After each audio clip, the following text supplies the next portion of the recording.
Padali Gamiya Wanai Lashido Patama Nibbana Pati Lan Yoda Lodan Dayado Patama Nibbana Pati Lan Yoda Lodan Daya Laminu Nyasofaya Lawuti Bimo Zero Shui Chong King on the Muse Bangaro Shimedo A Yakulo Zero Shui Chong Day Ele Mandala Mala Angamyaza Siwi Nimu Yata Zangwunima Nibbana Pati Lan Yoda Lodan Hojaro Mubon Ayo Ya on Yubi Karuna Dolphin Emia or Signalone Pinya Dolphin Em or Signalo Karuna Pinya Ina Japin Emia or Nalone Dan King Water Mudo I knew that Shunya Dolphin Nibbana Pati Lan Yoda Lodan Hojaro Mubon Ayo Yubi or Yodemiano Leo Chimoye Shekojaya Ao Karuna Vidala Hadayam Binya Bizoda Vihada Mohadamam Manaramara Loga Garong Wande Bugadangadi Vimodam Edina Disa Wizena Dukida Hondu Vadawo Karuna Vidala Hadayam Mahakaruna Domya Adwin Dabshin Lala Vuelaya Imya Sibim Jilima Shui Nalona Lenshira Mubetado Binya Bizoda Wiada Mohadamam Arahadama Binyadi Hula Simi Yampin Awizadi Hula Amai Mongo Beb Shauda Mubitado Banaramara Loga Garong Luna Donin Dagawa Pieta Bada Loga Aloi New Young Ukaya Li Emya Budaito Saya the Su Pieta Mubabe Tado Kadi Wimodang Dewa Manova Nirayane Beda Dari Sangla Yang Ashi Ngadam Do Gadi Male Tuba Ginloda Mubitado Lugadam Zakachao Kolu Nai Tole Nakongo Da Jushi Yago Gonzo Amadwe Sura Muda Betaba Bodam Disali Bamya Dayago Biaba Tende Niye Beda Payashin Goro Myajigo Mayang Dayaho Bogo Dayana Bogo Soja Goma Todo Miazo Anga Kandago Tunga Vamo Ajonodo Di Wande Wanda Madea Hodayana Bia Quiet Chanda Zijang Sumon Down Laya O Konyo Jula O Moyoshi Kuja Vago Imyaswa Paya Edina Disa Wizina Ido No Damboto Bianwe Aumando Panama Disa Zagago Biosoya Ledoja Arawataya Chicken Sikong Winyagono Dura Simbrita Bono Di Doki Davia Gengwago Sinapia Chanda Jinshija Gondi Hondu Pija Base Gondari Nado Gaza Singa Kathing Malakinja Gondi Hondu Pija Base Gondari Navy Asavi and Kathing Malakinja Gondi Hondu Pija Base Gondari Ado Gaza Manu Mamay Dago Shenwe So ye man now Jumja Buswing would you Malakin Wija Gondi Hondu Pija Base Gondari Badana Dayamai do Botu Biotu Shung a two Benjilin Yagondi Hondu Pija Base Gondari Hondu Yakuso about this Azaganim Bolo Ade Medada Shenwaya A Che Magia Gozi Gonga Piedo Muja Base Gondadi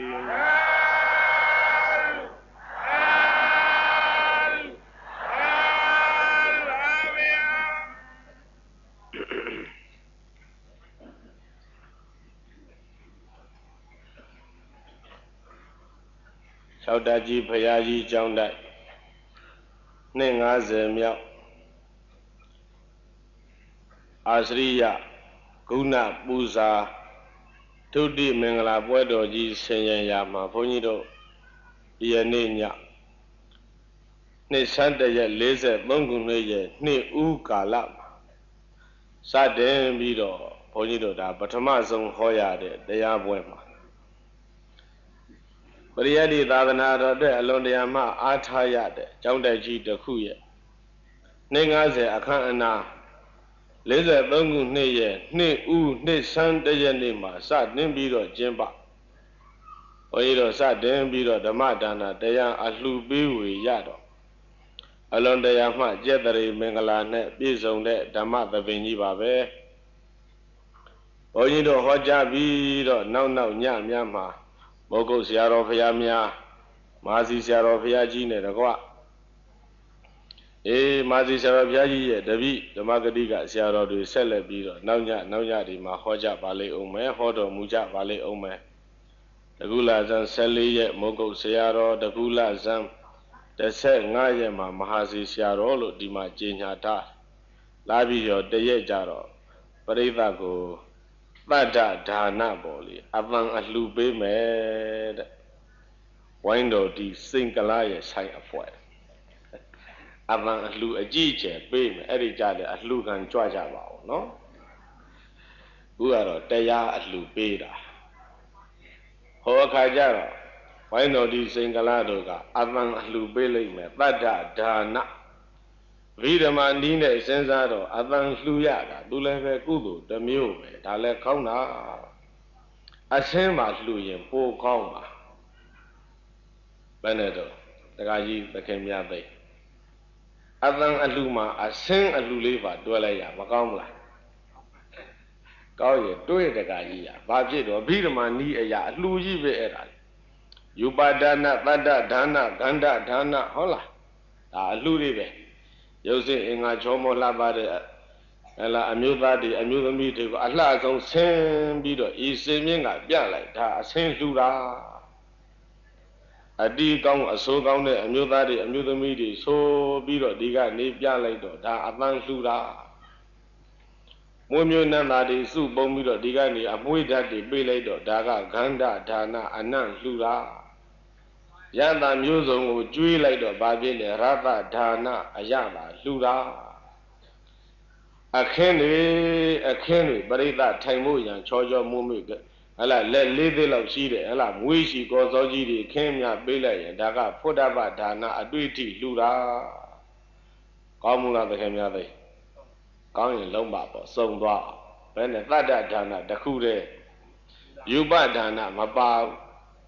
ဘုဒ္ဓဘာဒါနကလည်းဟောဒီမှာဖြာချမ်းခင်ထားဟုတ်လားအဲ့ဒါကအရေးမကြီးဘူးကောင်းငင်ကဝန်နေပေးနေတယ်ကြားရလားဟမ်စိတ်ချရတယ်လားပါလဲမိုးဆူမှာစိတ်ချဘုရားရှင်ကိုယ်တော်မြတ်ရဲ့သာသနာတော်မှာပရိယတ္တိအလုတ်ရဲ့ပฏิပတ်တိအလုတ်ရဲ့လို့လုပ်ငန်းကြီးနှစ်ခုရှိရတွင်ဘုရားကြီးကျောင်းတဲ့ရဲ့လုပ်ငန်းကပရိယတ္တိအလုတ်ကိုအားသွန်ပြီးတော့လုပ်ကြတာဖြစ်တော့သာသနာတော်ရဲ့အရေးကြီးဆုံးဖြစ်တဲ့မူလဗုဒ္ဓလုပ်ငန်းကြီးများကိုလုပ်ကင်ဆောင်ရွက်တော်မူကြတဲ့ကျောင်းတိုက်ကြီးပါသာသနာမူလသာသနာတော်ရဲ့အရင်အမြစ်ဆိုတာပရိယတ္တိပဲလို့ကျမ်းဂန်များဆိုထားတာဘုန်းကြီးတို့ရွတ်ပြเสียမလိုတော့ပါပရိယတ္တိအလုတ်ကိုအသွန်ကျိုးမှနိကေ9ရပ်ကိုအစအဆုံးမွေနှောက်6ချပြီးတော့ပို့ချတော်မူနေတဲ့ကျောင်းတိုက်ကြီးဆိုတော့နော်ဒီကဲ့သို့ကျောင်းတိုက်ကြီးရဲ့ဘုန်းကြီးတို့တရားဟောရတာလဲတဏိဆိုရင်တော့ဘုန်းကြီးတို့ဟိုးတခါတုန်းကဒါနာယုံကျောင်းတိုက်ထဲပြောသလိုပဲပရိယတ္တိအလုတ်ကိုနိကေ9ရပ်အစအဆုံးမွေနှောက်နေတဲ့ကျောင်းတိုက်ကြီးတွေတဲ့တရားဟောရတာဒကာကြီးသခင်မြတ်သိဟလားတရုတ်ပြည်မှာအာယုံရတာလို့ပဲတဲ့ပင်လယ်တဲ့မိုးရွာတာလို့ပဲတဲ့နော်လားဘုန်းကြီးတို့ဟောရတာဟာမြတ်စွာဘုရားရှင်ကိုယ်တော်မြတ်ရဲ့သာသနာတော်မှာပရိယတ္တိအထုတ်တဲ့ပုဂ္ဂိုလ်များကိုဘုရားမြတ်စွာကိုယ်တော်တိုင်ကနေရာကြီးပေးတယ်တခါကြီးရတခါထွန်းကျော်မှန်ပါဗျ ပရိယတ်ဒီအလုတ်အားထုတ်တဲ့ပုဂ္ဂိုလ်များကိုမြတ်စွာဘုရားရှင်ကိုရောမြတ်ကနေရာကြီးကြီးပေးပါတယ်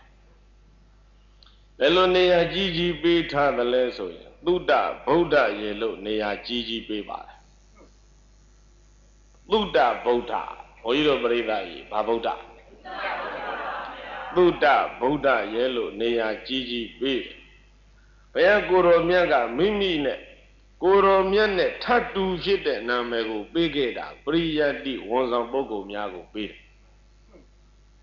ကိုရောမြတ်နဲ့ထပ်တူဖြစ်တဲ့ဘွဲ့မီကိုပေးခဲ့တာပရိယတ်တိဝန်ဆောင်ပုဂ္ဂိုလ်များကိုပေးခဲ့ပါတယ်လို့မှတ်ပါပရိယတ်တိအလုတ်အထုတဲ့ပုဂ္ဂိုလ်များကိုဘုရားရှင်ကိုရောမြတ်ကမိမိနဲ့ထပ်တူဖြစ်တဲ့ဘွဲ့ကိုပေးခဲ့တယ်သုဒ္ဓဗုဒ္ဓတဲ့ဟုတ်လားကိုရောမြတ်ကိုရောရိန်ကသဗ္ဗညုဗုဒ္ဓ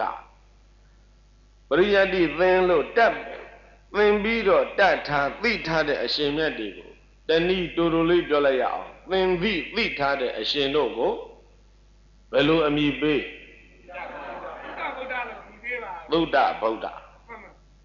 သင်ပြီးသိထားတဲ့ပုဂ္ဂိုလ်တွေဟာသာသနာမှာနေရာကြီးကြီးရထားကြောင်းဘုန်းကြီးတို့ပရိသတ်နားလည်ပါသုဒ္ဓဗုဒ္ဓပရိယတ္တိဘဟုသုတောသုဒ္ဓဗုဒ္ဓောနာမပရိယတ္တိအရာမှာဘုသုဒ္ဓများတော်မူကြတဲ့အရှင်မြတ်တို့သည်သုဒ္ဓဗုဒ္ဓမြည်ပါတယ်လို့သင်ပြီးတော့သိထားတဲ့သင်သည့်အရှင်တို့ကိုဘုန်းကြီးတို့ပရိသတ်များသုဒ္ဓဗုဒ္ဓရဲ့လို့ဘုရားကိုရောမြတ်ကိုရောတိုင်းကကိုရောနဲ့တူမြတ်တဲ့နာမည်ကိုပေးထားခဲ့တာကိုထောက်ချင်းဖြင့်ဘုန်းကြီးတို့ပရိသတ်များသာသနာမှာပရိယတ္တိဟာဘလောက်ထိတန်းကြတယ်ဆိုတာသိရမယ်ဒါတည်းမခသေးပါဘူးသင်သိထားတဲ့သုဒ္ဓဗုဒ္ဓအရှင်တို့ကိုဘုရားရှင်ကိုရောမြတ်ကသုဒ္ဓဗုဒ္ဓအမည်ပေးယုံတင်မဟုတ်ဖဲနဲ့တို့သုဒ္ဓဗုဒ္ဓအရှင်တို့ကိုပရိသတ်ပေါင်းသူတော်ကောင်းတို့ကဘယ်လိုသဘောထားသင့်လဲဆိုတဲ့အကြောင်းကိုလည်းမိန့်တော်မူပါသေးတယ်ဧဝံဧတံဘိက္ခုံပတံတထဧသောဘိက္ခုနတုံမာတံသာဝကောနာမဗုဒ္ဓနာမဣသသုံဒတိဣတိဘဂဝါဘုသူတံဘိက္ခုံအတ္တနောဌာနေထပိတိသုံဒခြေသသုံဒဧဝံဤသို့ဧတံဘိက္ခုံဤကဲ့သို့ပရိယတ္တိအရာမှာဘုသူတများတော်မူကြသည့်အရှင်မြတ်များကိုတောင်းမေသင်္ချေသာတို့သည်ဘာသန္တထချီးမွမ်းကြပူဇော်ကြကုန်တော်လောဘုရားကိုယ်တော်မြတ်မှားထားခဲ့တာဧဝံဧတံဘိက္ခုံပတန္တထ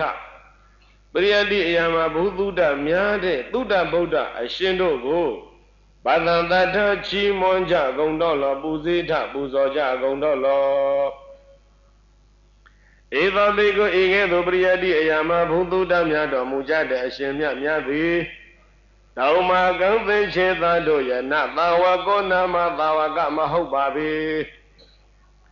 ပရိယတ္တိအရာမှာဘုသူတများတော်မူကြတဲ့အရှင်မြတ်များကိုသာဝကရေလို့များသဘောမထားပါနဲ့ပရိယတ္တိဝန်ဆောင်ပုဂ္ဂိုလ်တွေကိုတို့ပိသများသာဝကလို့ဒီလိုသဘောမထားနဲ့သာဝကဆိုတာကဗမာလူရိုးရိုးဘာသာပြန်ရင်တော့တပည့်ပေါ့ဗျာသာဝကဆိုပြီးတော့တပည့်အရာမှာနေနေရာမှာမထားနဲ့တဲ့သာဝကနေရာမထားကြနဲ့သာဝကလို့သဘောမထားနဲ့ဒါဖြစ်ပဲလေသဘောထားရမှာပါလေဆိုတော့ဗုဒ္ဓနာမဧသသုံးတာသုံးတာခြေသာသုံးတာဧသဧသောဘိက္ခုဤကဲ့သို့ပရိယတ္တိအရာမှာဘုသူတများတော်မူကြသည့်အရှင်မြတ်များသည်တောင်မာကသေခြေသာတို့ရဲ့နသာဝကောနာမသာဝကမဟုတ်ပါပေဗုဒ္ဓနာမဗုဒ္ဓမိပါပေ၏ဘုန်းကြီးတို့ပရိသတ်ကြီးသာဝကမဟုတ်ရင်ဘာအမည်ရပရိယတ္တိဘောဇံပုဂ္ဂိုလ်များဘုရားရှင်ကိုရောမြတ်ကနေရာကြီးကြီးပေးတော်မူခဲ့တာဗုဒ္ဓနာမဗုဒ္ဓမိပါပေ၏ဗုဒ္ဓမိတယ်လို့ဣတိရောဘဂဝါအဘိညုဗုဒ္ဓဖြစ်တော်မူသောဘုရားရှင်ကိုရောမြတ်ကဘုသူတံဘိက္ခုံပရိယတ္တိအရာမှာဘုသူတများတော်မူကြသည်အရှင်မြတ်များကိုအတ္တနောဌာနေမိမိရဲ့ယာရု၌ အတ္တနောဌာနေတဲ့တေအားရရှာကောင်းတယ်ဘုန်းကြီးတို့ကတော့စာကြက်ပြီးတော့ဟောတဲ့ဘုန်းကြီးဆိုတော့ဟုတ်လားအဲ့ဒီအတ္တနောဌာနေထပိတိဆိုတဲ့အပိုက်တော့ကိုကတေအရတာရှိတာဘောဓုတံမေကောဧကေသောပရိယန္တိယာမဘုသူတ္တမြတ်တော်မူကြသည့်အရှင်မြတ်များကိုဘဂဝါဘုံတော်6ပါးသခင်ဘုရားရှင်ကိုယ်တော်မြတ်သည်အတ္တနောဌာနေမိမိရဲ့ဖယားယာရု၌မိမိ၏ယာရု၌ဗုဒ္ဓယာရု၌ဖယားယာရု၌ထပေသည်ကောင်းစွာမသွေထားရတော်မူခဲ့ပါပေသတည်း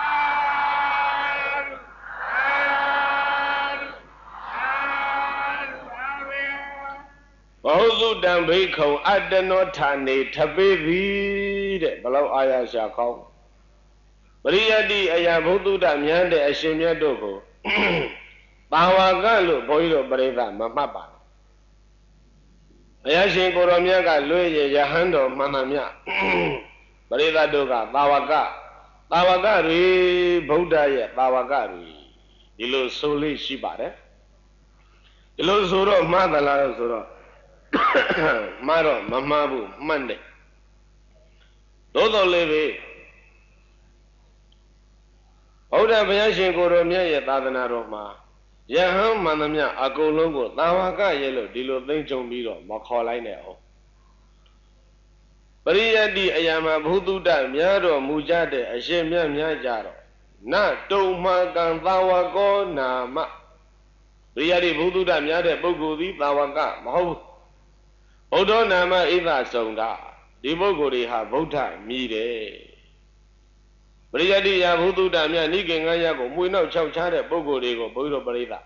သာဝကလို့မခေါ်နဲ့သာဝကလို့သဘောမထားနဲ့ဗုဒ္ဓရေလို့သဘောထားလိုက်ကြပါအေးဘုရားကိုရောမြတ်ကဒီလိုယာရုပေးထားဣတိဘဂဝါဘုသူတံဘိက္ခုံအတ္တနောဌာနေထပိတိကိုတော့ယန္ဓုမှာပေးထားပြခဲ့တယ်တဲ့ပရိယတ္တိအလုတ်လုတ်တဲ့ဆရာတော်များကို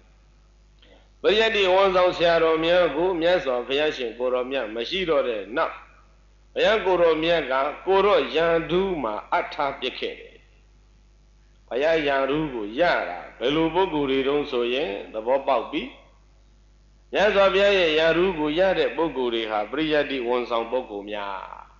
ဘယ်လိုပုဂ္ဂိုလ်များပရိယတ္တိဝန်ဆောင်ပုဂ္ဂိုလ်များပါဗျာအေးဘောပထမသင်္ဃာယနာတင်ပွဲကြီးပြီးတော့တန်ခါအစည်းအဝေးကြီးကတာဝန်ပေးတာကိုဘုန်းကြီးတို့ပြောဘူးတယ်ပထမသင်္ဃာနာတင်ပွဲကြီးဆင်နွှဲလို့ပြီးတန်ခါအစည်းအဝေးကြီးကဘာလို့တုံးဆိုတော့ဟောဒီမြတ်စွာဘုရားဟောတဲ့နိကေငါးရပ်ပိဋက3ပုံဟာငါတို့ဒီမှာစီပြီးပြီကုန်းပြီးပြီသိကုန်းပြီးပြီဗမ်းမင်းကြီးတပင်ကပွင့်လိုက်တာဝေဝေဆာဆာအပွင့်နေခဲလို့ညချမ်းကာလတပင်လုံးဝေးနေတာမနဲ့ခင်းမိုးလင်းတော့သွားကြည့်အပင်ပေါ်ကအပွင့်တွေမရှိဘူးမြေကြီးမှာအလုံးကျဲနေတယ်ကျွေးကြကုန်လို့နော်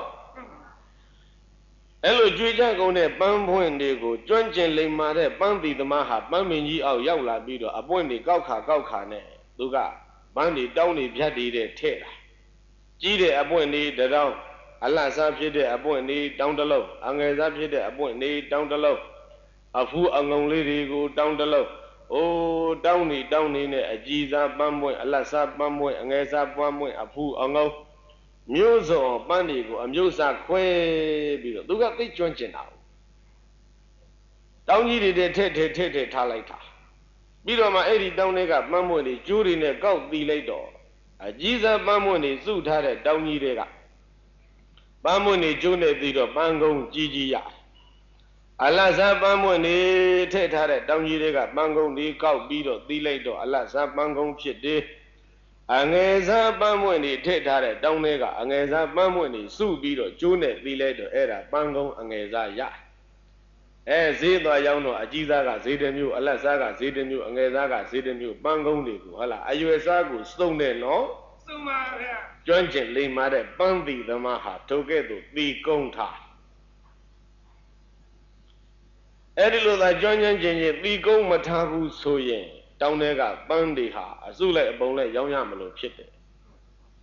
တောင်းတဲ့ကိုကောက်ပြီးတော့ထဲ့ကိုမထဲ့ပြည့်ဘူးမြေကြီးမှာဒီတိုင်းပဲဆိုရင်တော့ပြီးရောအဲ့ဒီပန်းပင်ရဲ့ပိုင်ရှင်လဲဘာမှစားသုံးရမှာမဟုတ်ဘူးကျိုးခံစားခွင့်ရှိမှာမဟုတ်ဘူးဟောဒီပန်းညာကြီးရေလောင်းတဲ့ပုဂ္ဂိုလ်လဲဘာမှအကျိုးခံစားခွင့်ရှိမှာမဟုတ်ဘူးတဲ့ပန်းကုန်းတွေကိုဝယ်ပြီးတော့ကြိုက်ရပန်းကုန်းကိုသီကုန်းပန်းစင်လို့တဲ့အမျိုးသားအမျိုးသမီးတို့လည်းပဲပန်းစင်ခွင့်ရကြမယ်မဟုတ်ဘူးပေါ့နော်ကျွမ်းကျင်တဲ့ပန်းတီသမားကဓပွင့်စီကောက်တီလိုက်တော့ပန်းချံကြီးပိုင်ထားတဲ့ပိုင်ရှင်လည်းအကျိုးခံစားခွင့်ရှိတယ်ရေလောင်းတဲ့ပုဂ္ဂိုလ်လည်းအကျိုးခံစားခွင့်ရှိတယ်ပန်းရောင်းတဲ့ပုဂ္ဂိုလ်လည်းခံစားခွင့်ရှိတယ်ဒီပန်းပွင့်တွေကိုဝယ်ပြီးတော့သီကုန်းတဲ့ပုဂ္ဂိုလ်တွေလည်းဝယ်ပြီးတော့သုံးဆောင်တဲ့ပုဂ္ဂိုလ်တွေလည်းအကျိုးခံစားခွင့်ရှိကြတယ်တဲ့နော်ပန်းကာယနာတင်ဆိုတာအဲ့ဒီဥပမာပါပဲတန်စုယုံပြီးတော့ဟောမှာကာယနာဆိုတာရွတ်ကြတာရွတ်ဖတ်မဲ့ပုဂ္ဂိုလ်တွေစုတယ်ရွတ်စရာသုတ်တန်တွေတရားတွေကိုစုတယ်စုပြီးတော့ရွတ်တော်မူကြတယ်ဒါပန်းကာယနာဟုတ်လားကဲဘုရားရှင်ကိုရောမြတ်ဒီဟူသောပန်းပင်ကြီးကဘုရားကိုရောမြတ်ကိုပန်းပင်ကြီးလို့သဘောထားဟူသောပန်းပင်ကြီးက45နှစ်လုံးဟောတော်မူထားတဲ့သုတ်ဝိနည်းအဘိဓမ္မာဆိုတဲ့တရားတွေဟာဘုန်းကြီးတို့ပရိသတ်ကြီးပန်းပွင့်တွေလို့သဘောကျဘုရားကိုယ်တော်မြတ်ဒီဟူသောပန်းပင်ကြီးကနေ45နှစ်လုံးပွင့်တော်မူခဲ့တဲ့သုတ်တံဝိနည်းအဘိဓမ္မာဆိုတဲ့တရားတွေကအဲ့ဒါပန်းပွင့်တွေနော်အကြောင်းအားလျော်စွာအထုပ်ပတ္တိအားလျော်စွာဌာနအားလျော်စွာပုဂ္ဂိုလ်အားလျော်စွာကျုံရဌာနမှာကျုံရပုဂ္ဂိုလ်တို့အတွက်ဆုံးရအကြောင်းအားလျော်စွာဟောတော်မူခဲ့တဲ့သီလအကြောင်းသမာဓိအကြောင်းပညာအကြောင်းဝိနည်းအကြောင်းပြီးဓမ္မအကြောင်းသုတ်တံအကြောင်းဆိုတဲ့အကြောင်းအရာတွေ45နှစ်လုံးမြတ်စွာဘုရားဟောပြီးတော့တားခဲ့တာဟာကျုံသလိုဟောတော်မူတာကျုံသလိုဟောတော်မူတဲ့ထိုတရားတော်ကြီးဟာဘုရားကိုယ်တော်မြတ်ပြိဋိဘံပြုလဲသွားပြီဆိုရောပြိဋိဘံပြုသွားပြီလဲဆိုရောခုနကပန်းမင်းကြီးကချွေချလိုက်တဲ့ပန်းမွင့်တွေဟာမြေပြင်မှာကျဲသလိုပဲမြတ်စွာဘုရားဟောတဲ့တရားတွေဟာစီပြီးစင်ပြီးစုပြီးဆောင်းပြီးမရှိဘူးဘုန်းကြီးတို့ပြိဋိကြီးအဘိဓမ္မာကလည်းတာဝရိနာဟောထားရှင်သာရိပုတ္တရာရဲ့နှုတ်ထဲရောက်ရှင်သာရိပုတ္တမထေရကြီးရဲ့တပည့်သာဝကတွေရဲ့နှုတ်ထဲရောက်ဝိနည်းဆိုတာလည်းအကြောင်းဆုံးသလိုပြညာပြီးတော့သွားတာစုပြီးစီပြီးဘာမှမရှိအဲ့ဒါကြောင့်ဘုရားကိုယ်တော်မြတ်ပြိဋိဘံပြုပြီးတော့ကြံရစ်တဲ့ဟောဒီသုတ်ဝိနည်းပြီးဓမ္မဆိုတဲ့ပိဋကတ်တွေဟာပန်းမင်းကြီးကမြေပြင်မှာလေတိုက်လို့လွင့်ကျနေသလိုပါပဲတဲ့အစီအစဉ်မရှိကြံရစ်တာတော့ကဲတော့အစီအစဉ်မရှိဘဲနဲ့ကြံရစ်တဲ့သုတ်ဝိနည်းပြီးဓမ္မဆိုတဲ့တရားတွေကိုအရှင်အာနန္ဒအရှင်မကသဗ္ဗအရှင်ဥပါလိမထေရကြီးတို့ကဥဆောင်ပြီးတော့ဒါတွေကိုတို့အစီအစဉ်လုပ်ကြစို့အစီအစဉ်ပြုလုပ်ကြစို့အစီအစဉ်ပြုလုပ်ကြစို့ဆိုတော့မထေရကြီးများဟာကျွမ်းကျင်တော်မူကြတယ်အလွန်ကျွမ်းကျင်တဲ့ပန်းသီရမန်းသည်ပန်းပင်အောက်ကပန်းတွေကိုဓပွန်းစီကောက်အမျိုးအစားခွဲပြီးတော့တောင်းကြီးတွေထဲမှာတခါတည်းထည့်ထားသလိုပဲဟုတ်လားမှန်ပါဗျာကျွမ်းကျင်တဲ့ပန်းသီရမပန်းပင်အောက်ကပန်းပွင့်တွေကိုဓပွင့်ချင်းကောက်ပြီးတော့တောင်းကြီးထဲမှာထည့်ထားသလိုပဲအရှိစားဖြစ်တဲ့သုတ်တန်ကြီးတွေကိုစုပြီးတော့အဲ့ဒါဒီကနိကေဆိုတဲ့ချင်းတောင်းကြီးတွေထက်အလတ်စားပြတဲ့သုတ်တန်တွေကိုစုပြီးတော့မေဇိမနိကေဆိုတဲ့ချင်းတောင်းကြီးတွေကိုထက်အတူစားဖြစ်တဲ့သုတ်တန်တွေကိုစုပြီးတော့ခုတ်တဲ့ကနိကေဆိုတဲ့ချင်းတောင်းကြီးတွေကိုထက်ဟုတ်လားမှန်ပါအရှိစားသုတ်တန်တွေကမေဇိမနိကေဒီကနိကေဖြစ်လာတဲ့အလတ်စားသုတ်တန်တွေကမေဇိမနိကေဖြစ်လာတဲ့အတူစားသုတ်တန်တွေတူရစုပြီးတော့ခုတ်တဲ့ကနိကေဖြစ်လာတဲ့ စိတ်စေတသိက်ယုတ်နိဗ္ဗာန်အကြောင်းဟောတာတဲ့တရားတွေအကုန်လုံးစုလိုက်တော့အဲ့ဒါကအဘိဓမ္မာပိဋကရဲ့လို့ဖြစ်လာတယ်သိက္ခာပုဒ်တွေဥပဒေတွေကိုစုလိုက်မယ်ဆိုလို့ရှိရင်အဲ့ဒါကဝိနည်းပိဋကရဲ့လို့ဖြစ်လာတယ်ကြည်လားသံဃာယနာတင်းတယ်ဆိုတာကဒီအဓိပ္ပာယ်စုပြီးစီပြီးမရှိတဲ့စုပြီးစီပြီးမရှိတဲ့ဘုရားရှင်ကိုရမေရဲ့တရားမျိုးစုံကိုအမျိုးအစားခွဲပြီးတော့တူရမှာစုလိုက်တာစုပြီးတော့ရွတ်ဆိုတော်မူကြတာရောဖတ်ပြီးတော့ဗာလဲပြန်တန်းထုတ်ပြီးတော့တို့ဒီအတိုင်းလက်ခံကျင့်သုံးကြစို့လို့အတိပြုကြေညာတာအဲ့ဒါဟာသင်္ဃာယနာတင်တယ်နော်မှန်ပါဗျာအဲ့ဒါဒကာကြီးတချို့ဒကမကြီးတချို့ကသင်္ဃာယနာတင်းဆိုတဲ့ဒီအဓိပ္ပာယ်ကိုကောင်းစွာနားမလည်တော့ဘယ်လိုပြောတော့ဆိုတော့သင်္ဃာယနာဆိုတဲ့အထက်မှာအဲ့ဒီနာတဝင်းဘူးလေးတစ်လုံးတိုးပြီးတော့သံဃာယတနာတင်တယ်ဒီလိုပြောကြတယ်သံဃာယတနာနဲ့သင်္ဃာယနာနဲ့တခြားစီသံဃာယတနာကတခုပဲတစ်မျိုးပဲသင်္ဃာယနာဆိုတာကပါဠိပိဋကတွေကိုတူရစုပြီးတော့အဲ့ဒါရွတ်ဖတ်တော်မူကြတာကျင့်ညာချက်ထုတ်တော်မူကြတာပြန်တန်းထုတ်တော်မူကြတာအတိပြုပြဋ္ဌာန်းတော်မူကြတာအဲ့ဒါကိုသင်္ဃာယနာလို့ဒီလိုခေါ်တာတဝင်းဘူးအပူမထက်လိုက်နဲ့သင်္ဃာယတနာလူတွေဒကာဒကမတွေမသိလို့ထားပါတော့တချို့ဘုန်းကြီးတွေတောင်းမှမဲသင်္ဃာယတနာလို့ပြောတာရှိသေးသံဃာယတနာမဟုတ်ပါဘူးတဲ့သင်္ဃာယနာနော်ကောင်းပြီထိုကဲ့သို့ဘုရားကိုယ်တော်မြတ်ဒီဥသောပန်းမင်းကြီးကချွေချဓာတ်ပြခဲ့တဲ့ပန်းပွင့်နေဟာအရှင်အာနန္ဒာအရှင်ဥပါလိအရှင်မာကသဗ္ဗမထေကြီးသုံးပါးဥဆောင်ပန်းသီသမားကြီးများနဲ့တူလတ်စွာသောမထေကြီးတို့ကဟုတ်လားဘုရားကိုယ်တော်မြတ်ဒီဥသောပန်းမင်းကြီးကကျွေးကြပြီးတော့ကြံရစ်တဲ့သုတ်ဝင်းနေပြီးဓမ္မဆိုတဲ့ပိဋကတ်တွေအကုန်လုံးတူရစုလိုက်တော့ဘုန်းကြီးတို့ပရိသတ်ကြီးနိကေအနေနဲ့9ခုဖြစ်လာတယ်ပိဋကအနေနဲ့3ခုဖြစ်လာတယ်တဲ့တောင်းကြီးတွေအဲ့ဒီမှာစုထည့်ထားတာဟုတ်လားမှန်ပါဗျာအရှိဇသုတ်တန်တွေကိုစုဒီကနိကေအလ္လာဇသုတ်တန်နေတူရစုလို့မေဇီမာနိကေအတူဇသုတ်တန်နေတူရစုလို့ခုတ်တကနိကေ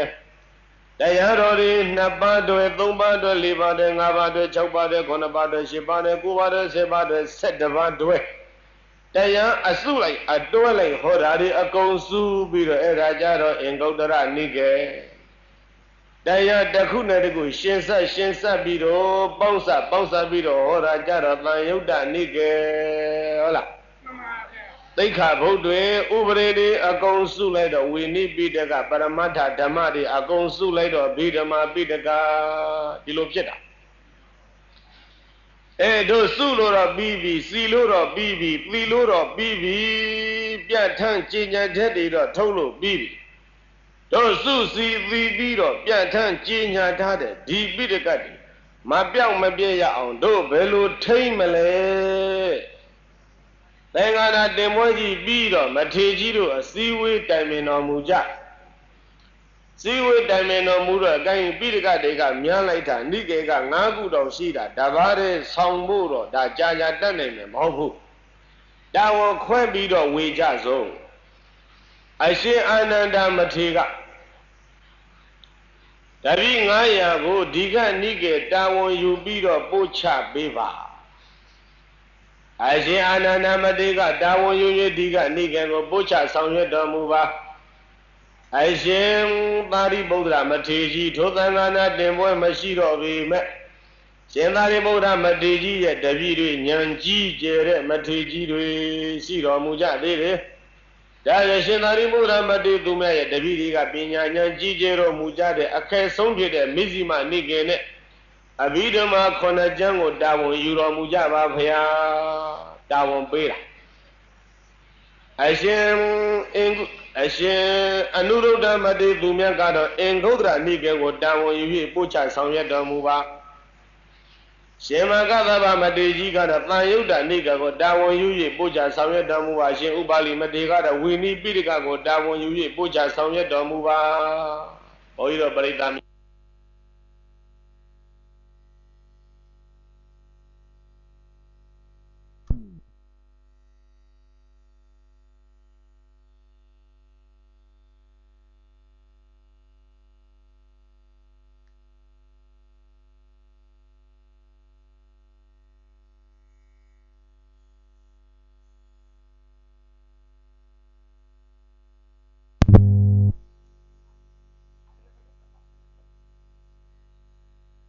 ကြတယ်ရဟန္တာကြီးများစချတယ်တဲ့နိကေကြီးတွေကိုဝေပြီးတော့ပို့ချ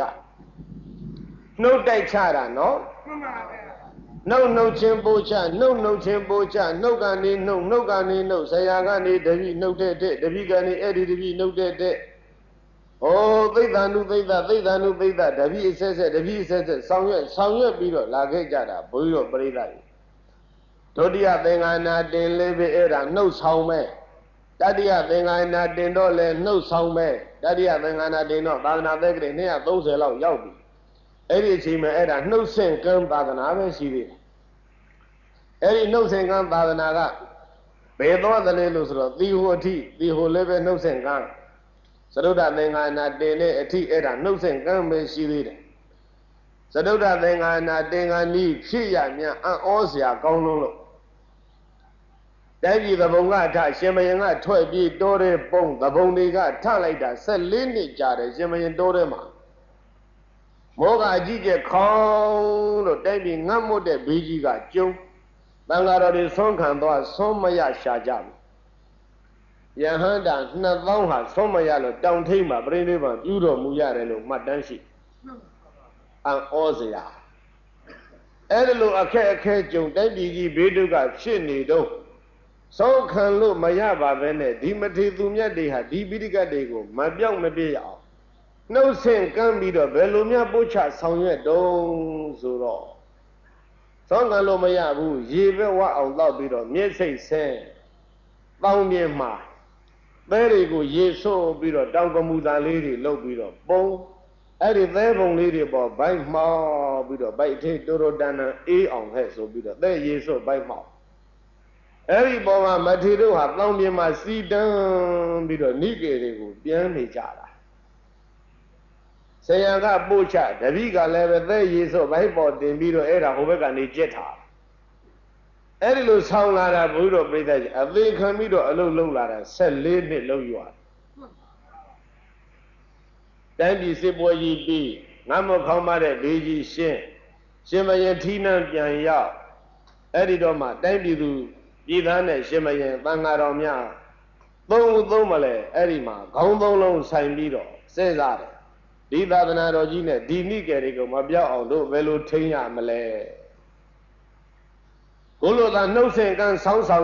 သွားမယ်ဆိုရင်ဟမ်ဘုရားပရိသတ်များဒီပိဋကတ်တွေကိုယခုအတိုင်းသာနှုတ်ဆင့်ကန်းဆောင်းသွားမယ်ဆိုရင်တဲ့ပฏิသံဘိတာပတ္တယဟန္တာကြီးတွေတနေ့တခြားရှားပါသွားပြီဆိုရင်နှုတ်ဆင့်ကန်းသာသနာဟာနောက်ပိုင်းမှာပျောက်ကွယ်သွားเสียအကြောင်းရှိတယ်အဲဒါကြောင့်ပိဋကဆောင်းနေတဲ့မကြီးမထေကြီးတွေရှားပါသွားတဲ့ခေတ်ကိုင်းမဖြစ်ချေဘူးဆိုအဲ့ဒီမှာပေပေါ်ပြောင်းပြီးတော့ရေးရတာအဲ့ဒီမှာသတုတ္တသင်္ဃာနာတင်ခေါ်တယ်ပေသမသင်္ဃာနာတင်ဗမာပြည်ကြတော့ကြောက်ပေါ်ပြောင်းရေးတယ်ပိုးခိုင်အောင်တို့သတ္တသင်္ဃာနာတင်တဲ့ခေတ်ကြတော့စက်ကူမှာနှိပ်ပြီးတော့ကဘာအရချမ်းကြောက်တီနဲ့တွင်းဒီစာနဲ့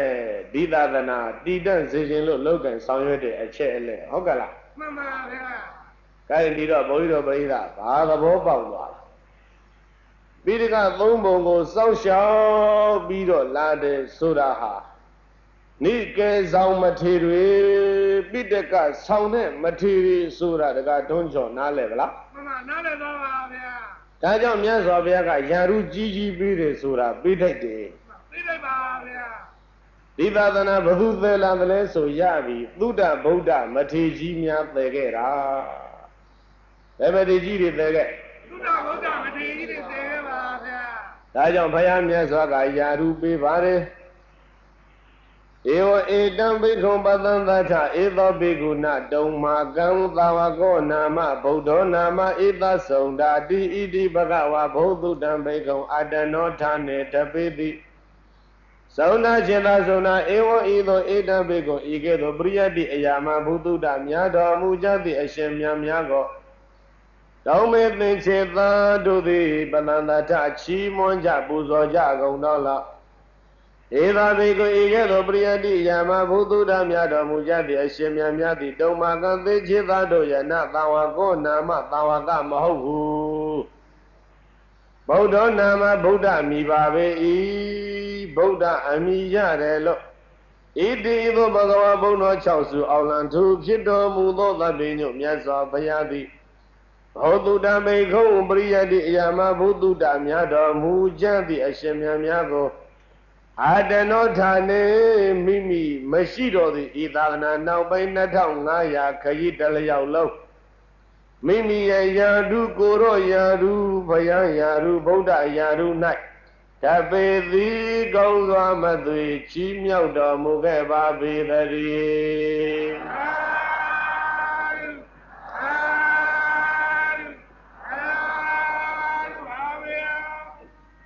I don't know.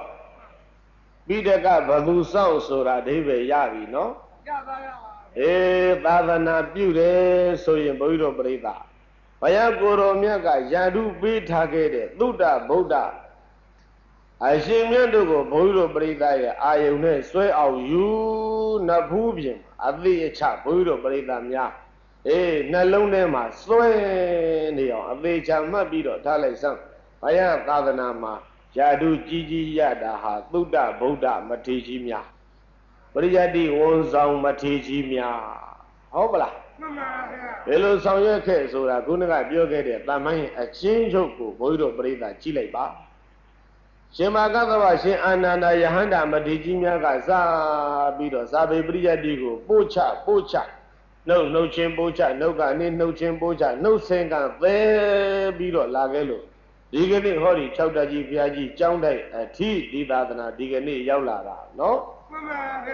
Eh, Dido. Tandam Boyo Breda, Janyan Paman, Biodi, Pabioro Sura, Pirica Bombo, Sound Sura, Dura the Diga, Sound Biodi. The Gatonio, Biola. Yoni Jai, the Gatonio, Biola. Biorella. Hello, so bonnet dematation. These are all ye, the loud are they a little lonely that do by Yedane. Bilga Dombo, sound, aha, Dura the Riga, South Suro. Sarojiri, Anna, Magamla. Chowdaji, Hori, Viaji, Jamdaji, Dela, Saroviaji, Ugon in Yariga, Sa, Bido Horima, Ningaze, deep. Allah, Saro, assess. There's on Bido, some shall lie, Di Nike, Di Jamdaji, Di Danaji, Dilo Dela. Adana fucking hit on Mujares, Robiaji, they sound like a Mimba. I will do rather if they look your. The guy told you was there. Vila. Do rather he got big got domo, sound like Massamla. Massam. Massam, I will do that sound a little lower. Kede no, hola. Aguya, Boyo Bridaga, a Budoro Shad. Who was a young Aburo Toro Share, a chopoli, Golon of Hokubo. Goma Gogo is the Bison, she is done. Gogo is a Bushan Shalaja. We don't go then, Dima Gogo is a bee as on she did, but then began it. Look with a cocola, Mamadi, Yayera. The other is Ura Cola. Eh, India Cola. Blue Cola and Madi, Bomabi Berunga, young Malamadi. Do that. India began me clear the Huya, Name Vadaga Tonjoya. Ah, the Gerole, Shira, and Hoba, say Gune, Eddie Nigavaga, Galari, say Gune, for Jara. Sarah, what these other mere Khalid the Huga, Jiga, De Shane. Imodaga, Zida, mere Khalid the Cook. Nigaliga Gaudi Gogwin, down Yidegani, the Lahore Tobido season or the Lana Hubia, who don't have any Miga, who Shambiga see the Lobo. Ye Zealand alone, Migaliga and Lado. ရေမြကောက်တီကောက်ကွေးနဲ့တောတဲ့တောင်တွေကစီးလာတော့ရေစီးတဲ့အတန်လေးတွေလည်းမြည်တယ်မဟုတ်လားမြည်ပါဗျာအတန်မြည်တော့အဲ့ဒါသရဝတီခေါ်တာပေါ့အတန်ကသရပဲနော်အဲ့ဒါရေရှိတဲ့မြစ်ကလေးဆိုတော့လည်းသူ့ကိုသရဝတီမြစ်လို့ခေါ်တာပေါ့နော်သရဝတီပေါ့ဗျာကလမနဲ့ဆိုရင်တော့ရေလေးကကြီးကြီးလင်းလင်းရှိတယ်ဟဲ့လားအလွန်တရာနားချမ်းသာတဲ့ရေစည်းသံလေးလည်းရှိတယ်ဒါကြောင့်သရဝတီဆိုတဲ့မြစ်မိုးကြရေကရှံမြေကဘာကလားတွေကစိုက်ပြိုးရေးကတေကောင်းစည်းဝါးကသိပ်ဖြစ်လူတွေကချမ်းသာတိုးတက်လာတော့အဲ့ဒီမှာစိတ်ကူးကြတို့တလောက်တော့စီးပွားရေးကြီးပွားရေးကောင်းတာဟောဒီမြေကနတ်သမီးတယောက်ယောက်နတ်သားတယောက်ယောက်ကတို့ဆောင်မတာနေမှာပဲမိုးကောင်းတယ်မြေကောင်းတယ်ဆိုရင်ဒါစိုက်ပြိုးလို့ကောင်းနေတာပဲအဲ့ဒါသွားပြီးတော့မြေထဲနတ်ကမတယ်လို့တွေးပြီးတော့တို့ကအဲ့ဒီမြစ်တော်အဲ့ဒါနတ်တယောက်ယောက်စောင့်နေတာနေမှာပဲဒီနတ်ကိုတို့ကိုးကွယ်ကြဆိုတော့စိတ်ကူးနဲ့အဲ့ဒါနတ်ပုံဖော်ကြမြစ်ကလေးကသိမ့်သိမ့်မွေ့မွေ့သွေးသွေးတော်တဲ့ကွေးကွေးကောက်ကောက်နဲ့တော်တွေကစီးလာတဲ့မြစ်ကလေးဆိုတော့အလွန်တရာရုပ်ကြီးတောင့်တောင့်ခိုင်ခိုင်နဲ့နတ်ကြီးအကြီးစားကြီးတော့မဖြစ်နိုင်ဘူးဒါဟုတ်လားနတ်သေးသေးတော်တော်လေးနေမှာပဲမြစ်ကလေးကလည်းလှတယ်စရဝတီဆိုတဲ့နာမည်လေးကလည်းကောင်းတယ်ဒီတော့သရဝတီဆိုတော့နောက်နာကဟာလာတဝုံမှုလုံးကြီးတင်ဆန်ခန့်တယ်ဆိုတော့ဆရာတော်တန်ခါတော်များတော့သိသွားတယ်ဒါအဋ္ဌိလိန်ကိုအဋ္ဌိလိန်ပုံတဲ့သရဝတီတောင်းမှုတဲ့ဣဒရနယ်နေအဋ္ဌိလိန်ဆိုရင်တော့ဟောတာနတ်သားတော့မဖြစ်နိုင်ဘူးနတ်သမီးနေရမယ်ဒီတော့နတ်သမီးလေးပုံတူထူးကြဆိုစိတ်ကူးနဲ့နတ်သမီးအယုတ်တယုတ်လုပ်ပြီးတော့မြေကပ္ပနတ်စင်လေးထိုးပြီးတော့ဝိုက်ကိုးဝယ်ကြတာအဲ့ဒါတည်းပဲသရဝတီမြေကနတ်သမီးကဟုတ်လားသရဝတီနတ်သမီးလို့ဒီလိုဖြစ်လာမြေကဘာကနေတအားကြုံကိုးကွယ်ကြတော့ရုပ်ကလည်းချောအပန်ကလည်းပါဒါကြောင့်သူ့ကိုပူဇော်တဲ့အခါကျရင်အလွန်တရာမှတာယာကြည်နုဘွယ်ကောင်းတဲ့ဝေဒဂီတိတွေကိုရွတ်မှသူကြိုက်တာယေစုကျမ်းကနေပြီးတော့အဲ့ဒါထုတ်လိုက်မယ်ရစ်ပူဇော်တဲ့ဤတွေစီစဉ်ပုံတွေအများကြီးထုတ်ဟုတ်လားဣရုဝေဒယေစုဝေဒသာမဝေဒအထပနဝေဒဆိုတာဝေဒ၄ပုံမှာအထပနဝေဒကတော့မရှိဘူးဣရုရဲ့ယေစုရဲ့သာမရဲ့ဆိုတော့ဝေဒ၃ခုကကြံရစ်တယ်ဟောဒီမြစ်ကအသံသာသလိုနတ်သမီးလည်းအသံသာမှာပဲဒါကြောင့်ဝေဒကျမ်းကတာယာကြည်နုဝယ်ကောင်းတဲ့ဂီတိတွေထုတ်ပြီးတော့သူ့ပူဇော်ရအောင်အဲ့ဒါနဲ့အလွန်တရာကြည်နုဝယ်ကောင်းတဲ့ဂီတိတွေထုတ်ရွတ်ပြီးတော့ပူဇော်ရင်းနဲ့နောက်တော့ဘာဖြစ်သွားပြန်တော့ဆိုတော့လူတွေကတိုးချက်လာတာဒီနတ်သမီးကသိအသံကောင်းတဲ့နတ်သမီးသူ့ရှိခိုးရင်အသံကောင်းတဲ့ဒီဘာတွေဖြစ်ကုန်ပြန်ရောဟုတ်လားသူ့ရှိခိုးရင်အသံကောင်းတဲ့ဒီဘာတွေဖြစ်ကုန်တော့အသံကောင်းနေတဲ့လူတွေကအဲ့ဒါသူရတတိကိုဝိုင်းရှိခိုးတဲ့အခြေအနေကိုတိုးတက်လာတယ်မှန်ပါနော်ဣရုယေစုသာမဘေရင်သုံးပုံကိုဆောင်းပြီးတော့ရွတ်နေတဲ့ပုံသားတွေကလည်းဟေ့တို့ဘေရင်ကျမ်းတွေကိုရွတ်ဖတ်တရစတဲ့အခါပါဇတ်ထဲချောချောမွေ့မွေ့ပြည့်ဖြစ်စေခြင်းအကျိုးငှာဘေရင်နေရွတ်တဲ့အခါကျတော့နှုတ်ချိုးအောင်ဟဲ့ဆိုပြီးတော့သူရတတိရှိခိုးကြစို့ဘေရင်ရွတ်တဲ့ပုံသားကလည်းသူရတတိရှိခိုးတဲ့အဆင့်ကိုရောက်လာပြန်ရောဘေရင်ရွတ်မယ်ကြံတော့သူရတတိရှိခိုးဒါနဲ့အာမရတော့ကျွတ်တို့ရဲ့ဘေရင်သုံးပုံကိုအရှင်မကြီးစောင့်ပါဆိုပြီးတော့ဘေရင်သုံးပုံသူရတတိလက်ထဲဝိုင်းပြီးတော့အတင်းထဲကြတော့သူရတတိနတ်သမီးရဲ့လက်ဟာမအားဘူးသောစကတော့အားသားပဲအဲ့ဒီဘေရင်သုံးပုံပိုက်ထားရတယ်နဲ့သူ့လက်ဟာမအားနော်ဘေရင်ရွတ်တဲ့ပုံသားတွေကအိန္ဒိယပြည်တပြည်လုံးနတ်သမီးရှောက်ပြီးတော့ပင့်သွားတာအိန္ဒိယပြည်တော်တော်နှံ့သွားတာရှောက်ပြီးတော့ပင့်သွားစည်းစရာရင်မရှိလို့တော့မဖြစ်ဘူးသူ့ရင်ယထာတစ်ခုတော့ပေးအောင်မှာဒီတိုင်းပင့်သွားရင်တော့ကုန်းချောင်းလျှောက်ရင်မောရှာတဲ့ရင်လေးတော့ပေးမှဖြစ်မှာအဲ့ဒါနဲ့ရင်ပေးတော့ဘယ်လိုပေးတုံးဆိုတော့စည်းစရာရင်လေဟောဒီမြစ်ထဲကတတ္တဝါတွေကြည့်လိုက်တော့အမလီမြစ်ထဲရေဘဲတွေကတော်ပေါ်အဲ့ဒါနဲ့မြစ်ထဲကနတ်သမီးဘဲလေးနဲ့ဆိုရင်တော့တော်ပါတယ်ဆိုပြီးတော့ဘဲလေးတစ်ကောင်နဲ့နတ်သမီးနဲ့အဲ့ဒါတွဲထားဘဲဟာဟင်းသာနဲ့တူတူပဲဟင်းသာနဲ့ဘဲနဲ့ဟင်းသာသိထူတာမဟုတ်ဗမာပြည်ကပကြီးပပုတွေကသိလုံးလို့ဟင်းသာသိလှတယ်တကယ်တော့ဟင်းသာမလှဘူးနော်ဗမာပြည်ကဟင်းသာတွေသိလှနေတာပပုဆရာနဲ့ပကြီးဆရာရဲ့လက်ချက်ကြောင့်လှတော့တကယ်တော့ဟင်းသာဟာဘဲမျိုး အဲ့ဒါနဲ့သူရသတိနတ်သမီးဘဲလေးတစ်ကောင်ရတယ်ဟဲ့လားဘဲလေးသူပေးထားဘဲလေးစီးပြီးတော့အဲ့ဒါဘဲလေးပေါ့လေဒါတို့ကြောင့်ဘဲလေးဆိုရင်သိရနော်အေးဘဲလေးတစ်ကောင်ရလက်ထဲလည်းမအားဘူးဘဲလေးစီးပြီးတော့အိန္ဒိယပြည်အနှံ့သွားပြီးတော့နေကြဟာအတန်လဲကောင်းတယ်ရုပ်လဲချောတယ်ဆိုပြီးတော့အဲ့ဒီသူရသတိနတ်သမီးကိုဘိရှင်တို့ကကောက်သွားရောတော်ကောက်သွားရောဘိရှင်တို့ရဲ့ဇနီးဖြစ်သွားတယ်ဘိရှင်တို့လက်ထဲရောက်တော့ဘယ်လိုဖြစ်တော့ဆိုတော့သူကအငဲဘိရှင်တို့မှာမူလရှိတာက2ယောက်လက်ရှမီရဲ့ဂင်္ဂါရဲ့ဆိုပြီးတော့ဘိရှင်တို့မှာ2ယောက်ရှိတယ်မူလမယားကြီး2ယောက်ရှိတာအဲ့ဒီ2ယောက်ထဲသူရသမီးသတိကတတ္တိယဆိုတော့အငဲဘောသူကရုပ်လဲချောတယ်အတန်လဲကောင်းတယ်ဗေဒင်ဆရာတွေကလည်းအားကိုးတယ်ဆိုတော့သူကသိပ်ပြီးတော့အရွယ်ကလည်းငယ်တုံးဆိုတော့မာနကခတ်ကြီးကြီးသူရသတိကမာနခတ်ကြီးကြီးပြီးတော့ဟိုမယားကြီး2ယောက်နဲ့သူနဲ့ကမတည့်ဘူးခဏခဏရံဖြစ်ကြတယ်ဆိုပဲလက်ရှမီနဲ့ဂင်္ဂါနဲ့မကြမကြရံဖြစ်လက်ရှမီဂင်္ဂါဆိုတဲ့မယားကြီး2ယောက်နဲ့သူရသတိနဲ့မကြမကြရံဖြစ်ကြရံပြီးတော့ဗိရှင်တို့ကြီးကဘယ်လိုပဲတရားဟောဘယ်လိုပဲဖြန်းပြေးဘယ်လိုပဲဆုံးမလို့ကမရဘူးဆုံးမလို့မရတော့စိတ်ညစ်တာနဲ့ဟောဒီသူရသတိဟာပြောရဆိုရတေခက်တာငါမယားကြီး2ယောက်နဲ့နင်းတဲ့အောင်လဲမပေါင်းနိုင်ဘူးဒီတော့နင်းငါနန်းတော်မထားဘူးဆိုပြီးတော့သူ့အဲ့ဒါဘယ်ပို့လိုက်တုံးဆိုတော့ဗျမကြီးစီပို့လိုက်တာဗျမကြီးကသိမ့်ပိုက်သွားဗျမကြီးလက်ထဲရောက်တော့ဗျမကြီးကအမဲတော်တော်သဘောကျတယ်ရုပ်လည်းချော့အရွယ်လေးကလည်းကောင်းအတန်လေးကလည်းသားဘေးရင်လည်းသုံးပုံလည်းသူဆောင်ထားတယ်ဆိုတော့ဗျမကြီးကချစ်လွန်းလို့အခွင့်အရေးသိပ်ပေးတနေ့တော့ဗျမကြီးကသူရသတိနဲ့လက်ထပ်ပြီးကစားဆိုပြီးတော့အဲ့ဒါသူ့ကိုအဲခံပွဲကြီးကျင်းပပြီးတော့ဇနီးကျော်သူကပွဲထုတ်တာဗျမတွေနတ်တွေအကုန်ဖိတ်ပြီးတော့အဲ့ဒီမှာအဲခံပွဲဒင်းနာပါတီပေါ့ညနေစော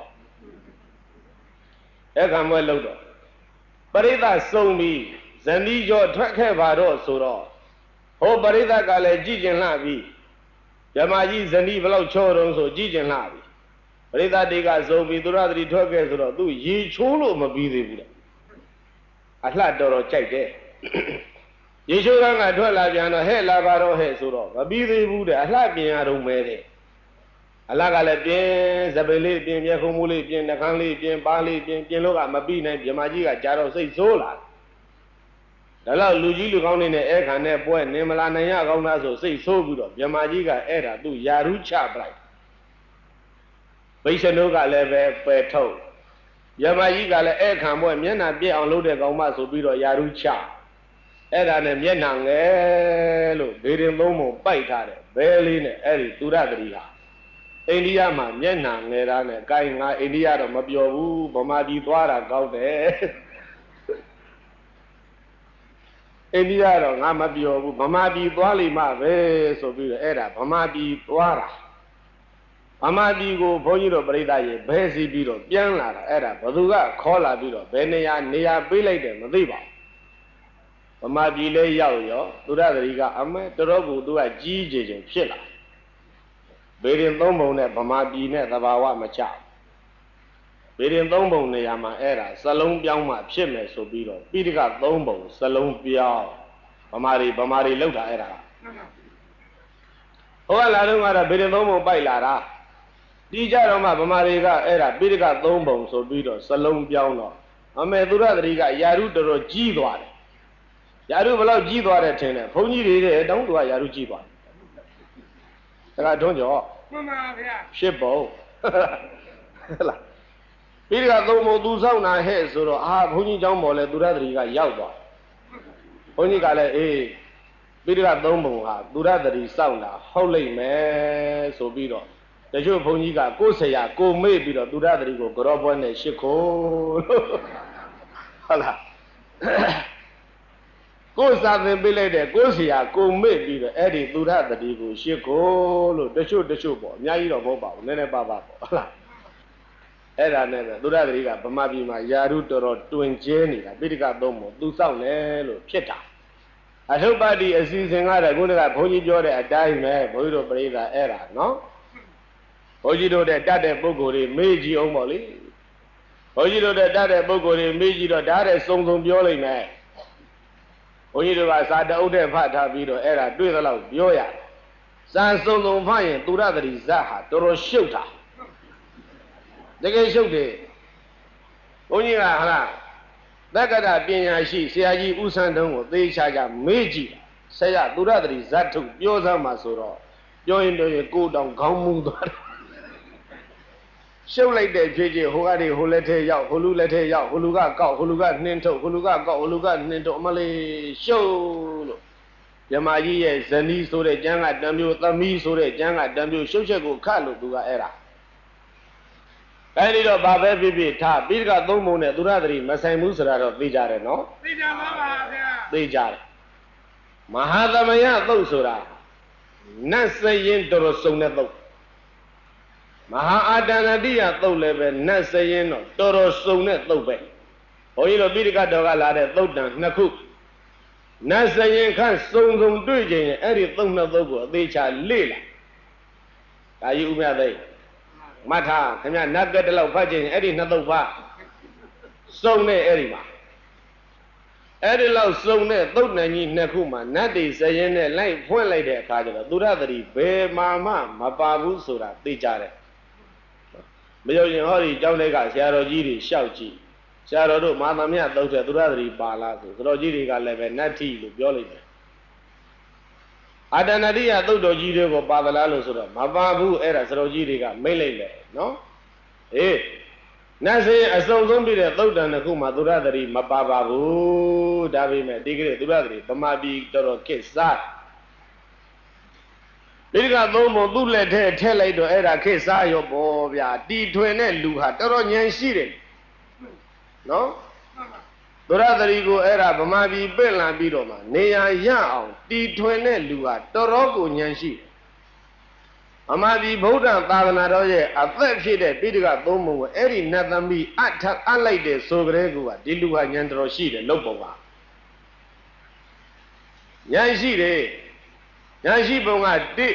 သူရသတိလဲယာရုကြီးကြီးရရောနှစ်ဘုရားတရားသံဃာယရဏသုံးပါးကိုးကွယ်နေတဲ့ပုဂ္ဂိုလ်တွေလည်းပဲယရဏသုံးပါးဘက်ကနေတပြည့်တပြည့်ဟိုဘက်အာယုံပြောင်းသွားရောရည်ကြအဲ့ဒီလိုပါတယ်နော်ကိုယ်ဘုရားကိုယ်တရားကိုယ်သံဃာကိုယ်ဟာကိုးကွယ်နေတာအာမရတော့ဟိုဘက်လှည့်ကိုးကွယ်တော့တပြည့်တပြည့်နဲ့အာယုံကဟိုဘက်ပြောင်းသွားတယ်အာကိုရမှန်ကိုမရကြရင်တဲ့ဘုန်းကြီးတို့ပရိသတ်များနာနာတ္ထာရအုံလောကနာဘေးဆိုတာကြောက်เสียတော်တော်ကောင်းတယ်နော်မှတ်တာ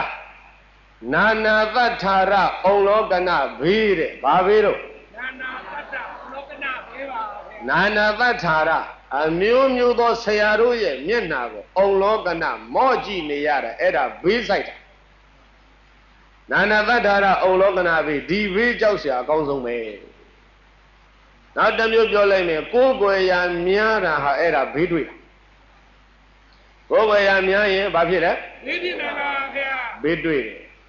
နာနာတ္ထာရအုံလောကနာဘေးကြောက်เสียအလွန်ကောင်းတယ်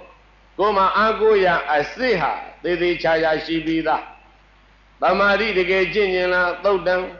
ဟုတ်လားသီလတကယ်ကျင့်ကျင်လားဝိနည်း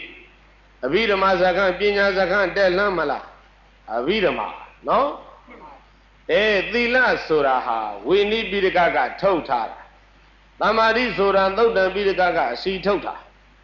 ပညာဆိုတာအဘိဓမ္မာပိဋကကအစီထုတ်တာသုတ်တံဝိနည်းပိဋကပိဋကသုံးပုံအစီထုတ်ရင်သီလသမာဓိပညာဒါမရဘူးလားရပါပါဗျာအဲ့ဒီပိဋကသုံးပုံကိုထိမ့်သိစောင့်ရှောက်တဲ့ဆရာတော်ကြီးတွေဟာသီလသမာဓိပညာကိုတကယ်စောင့်ရှောက်နေတာမဟုတ်ဘူးလားစောင့်ရှောက်နေတာပါဗျာသုတ်တံပိဋကစောင့်ရှောက်ထားရင်သမာဓိစောင့်ရှောက်တာပဲမှန်ပါဗျာအဘိဓမ္မာပိဋကကိုထိမ့်ထားရင်ပညာကိုထိမ့်ထားတာဟုတ်လားမှန်ပါပါဝိနည်းပိဋကထိမ့်ထားရင်ဘာထိမ့်သီလထိမ့်ထားတာတဲ့ဝိနည်းစောင့်ရှောက်ထားတယ်ဆိုတာသီလကိုစောင့်ရှောက်တာနော်သောတံပိဋကထိမ့်သိမ့်ထားတယ်ဆိုတာကသမာဓိထိမ့်သိမ့်ထားတယ်လို့ခေါ်ပါတယ်အဘိဓမ္မာပိဋကကိုသဲဆောင်လာတယ်ဆိုတာကပညာတွေကိုသဲလာတာလို့မှတ်ပါ မိမိတို့ရဲ့ကျေးဇူးရှင်တွေဆိုတာဟာပုတ်ဝိနည်းအဘိဓမ္မာပိဋကသုံးမှုကိုသယ်ဆောင်လာတဲ့ဟောဒီသုဒ္ဓဗုဒ္ဓဆရာတော်ကြီးကဒုပိသရဲ့ကျေးဇူးရှင်တွေကိုးကွယ်ရာအစ်စ်ပဲဟုတ်ပလားမှန်ပါဗျာအေးအဲ့ဒါနားလဲရင်တက္ကထွန်းကျော်ဒီကနေ့ကစပြီးတော့ငါပြောသည်နဲ့အုံသည်ဘယ်ဘက်ပြောင်းမလဲဆရာတော်ကြီးတွေပဲပြောင်းပါလားငါပြောသည်အုံသည်လောက်တင်တော့ဒါမရှိနိုင်ဘူးပြောင်းရမယ်အများကြီးပြောင်းရမယ်နော်မှန်ပါဒုရသတိကိုအဲ့ဒါဘဲလေးစီးပြီးတော့သွားကိုတိုင်းပြီးကိုပြန်လို့ပြန်ပို့လိုက်မကောင်းဘူးလားကောင်းပါဗျာပြန်ပို့လိုက်နော်အိန္ဒိယကလားတွေအများကြီးပြန်သွားတာအဲ့ဒီကမ္မလေးတယောက်ကြံရစ်တယ်ဟဲ့လားပြန်ပို့လိုက်ဖို့ကောင်းတယ်စုံတဲ့ဘုန်းကြီးတို့ပြိဿကနော်ဒါကတို့ကြောဗကံဖယားဘူးသွားရင်အာနန္ဒာဖယားကြီးရောက်လိုက်မယ်သိချကြည့်သိချကြည့်ဘာကိုကြည့်ဘာမှလည်းမသိအာနန္ဒာဘုရားလှိုင်နေဝဲတောင်ဘက်မုတ်ချင်းကဟုတ်လားတောင်ဘက်မုတ်ချင်းကပြီးတော့အရှိနန်းရံကိုရှောက်ကြည့်လိုက်နတ်ရုပ်တွေစီလို့တွေ့လိုက်မြောက်ဘက်မုတ်ကနေပြီးတော့အရှိဘက်ထဲဝင်သွားအရှိနန်းရံကိုရှောက်ကြည့်သွားနတ်ရုပ်တွေစီးနေတာတွေ့လိုက်နော်အဲ့ဒီမှာရှောက်ဖမ်းလိုက်လို့ရှိရင်ဘာလဲဆိုတော့မဟာအာတဏတိယသုတ်တော်ကြီးမှာလာတဲ့နတ်စစ်သူကြီး28ယောက်ရဲ့နတ်မင်းကြီး9ပါးရဲ့28 9ပေါင်းဘယ်လောက်လဲဒုဗိဒကြီး28နဲ့9ပေါင်းဘယ်လောက်လဲဒုဗိဒလည်းပဲဟဲ့လားယာတိနဲ့လျောညီစွာအသုံးလုံးတော်တော်ကြီးတယ်ဒီယာတိကအသုံးလုံးယာတိကိုဗျနတ်မင်းကြီး9ပါးနတ်စစ်သူကြီး28ယောက်မဟာအာတဏတိယသုတ်ကြီးထဲမှာရှိတယ်အဲ့ဒီ28ခု30ခုနဲ့ပေါင်းပြီးတော့အဲ့ဒီအယုတ်တွေကိုကြံစည်သားမင်းကသူ့အာနန္ဒာစေရီတော်ကြီးရဲ့လှိုင်မုတ်တွေတဲ့အကုန်ထည့်ထားတယ်တကထွန်းကျော်ရမှန်ပါဖယားကြီးအဆောင်ဆိုပြီးတော့နတ်တွေထည့်ပြခဲ့တာနော်မှန်ပါအဲ့ဒါတွေ့တဲ့လူတွေကလေ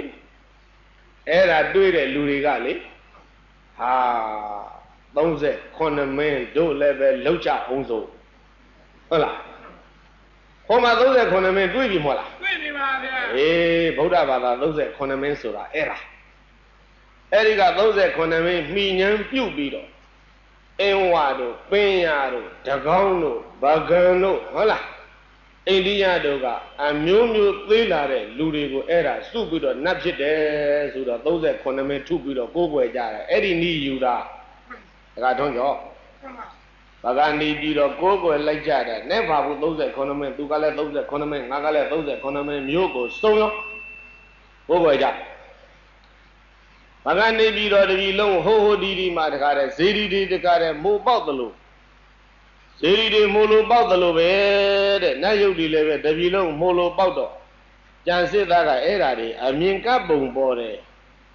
အမြင်ကပ်ပုံပေါ်တော့ကြံစစ်သားကဘာလို့တယ်မှတ်တယ်တပြီလုံးကနတ်တွေအကုန်ဖမ်းပြီးတော့သူ့ရဲ့ခမီးတော်တဲတာမပြီးတဲ့ရွှေစည်းကုံဇေဒီတော်ကြီးကိုသူကပြီးအောင်တဲတယ်နော်ရွှေစည်းကုံဇေဒီတော်ကြီးဥဒ္ဒတိုင်းခနှစ်ထဥဒ္ဒတိုင်းနှစ်ထအပြင်တိုင်းအတွင်းတိုင်းအဲ့ဒီတိုင်းရဲ့အတွင်းပိုင်းမှာလှိုင်မုတ်ကလေးတွေ38မုတ်ထွင်းအပြင်တိုင်းလှိုင်မုတ်38ခုအတွင်းတိုင်းမှာလှိုင်မုတ်38ခုထွင်းထိုလှိုင်မုတ်တွေထဲမှာတပြီလုံးကဖမ်းထားတဲ့နတ်ယုတ်တွေအကုန်စုထဲ့တာတကားထွန်းကျော်ရွှေစည်းကုံဘုရားဥဒ္ဒတိုင်းကနှစ်ထပ်မှာနတ်ယုတ်တွေကိုဝိုင်းလို့အဲ့လိုစုသွားနော်အတွင်းဥဒ္ဒတိုင်းက38ရုပ်ကအဲ့ဒါအတွင်း38မင်းဖြစ်လာတယ်အပြင်ဥဒ္ဒတိုင်းက38ရုပ်ကအပြင်38မင်းဖြစ်လာအတွင်း38မင်းအပြင်38မင်းဆိုတာလက်ဆက်တတ်တော့စုမာတဲ့တာဝရိဏယာမတုတ်တိတာနေမနရတိပရဏိမိတာဝဒဝတိဆိုတဲ့နတ်ပြည်6ထပ်ကလာတာတွေမဟုတ်ဘူးရွှေစည်းကုံဖယားရဲ့ဥဒ္ဒတိုင်းကလာကြတာတဲ့ဒါကထိုးကြနော်မှန်ပါအမလေးအဲ့ဒီကြတော့မှ38မင်းအတွင်းနဲ့အပြင်ဆိုတာရှင်းသွားတယ်ရှင်းသွားပါနော် ခေတ်ကတဖြည်းတဖြည်းပြောင်းငရင်တွေကလှုပ်တော့ဘာဖြစ်တော့ဥဒ္ဒရကြီးတွေပြိုကျရောဥဒ္ဒရကြီးပြိုကျတော့အဲ့ဒီဥဒ္ဒရကန့်နေရတဲ့နတ်တွေလည်းပဲတုံးလုံးပဲလေမြေကြီးအကုန်လုံးဖယုံဖယဲဖြစ်ကုန်တယ်အဲ့ဓာတွေကိုနောက်နှောင်းခေတ်ပုံကိုယ်တွေကအဲ့ဒီ39ကောင်အကုန်စုကောက်ပြီးတော့လေ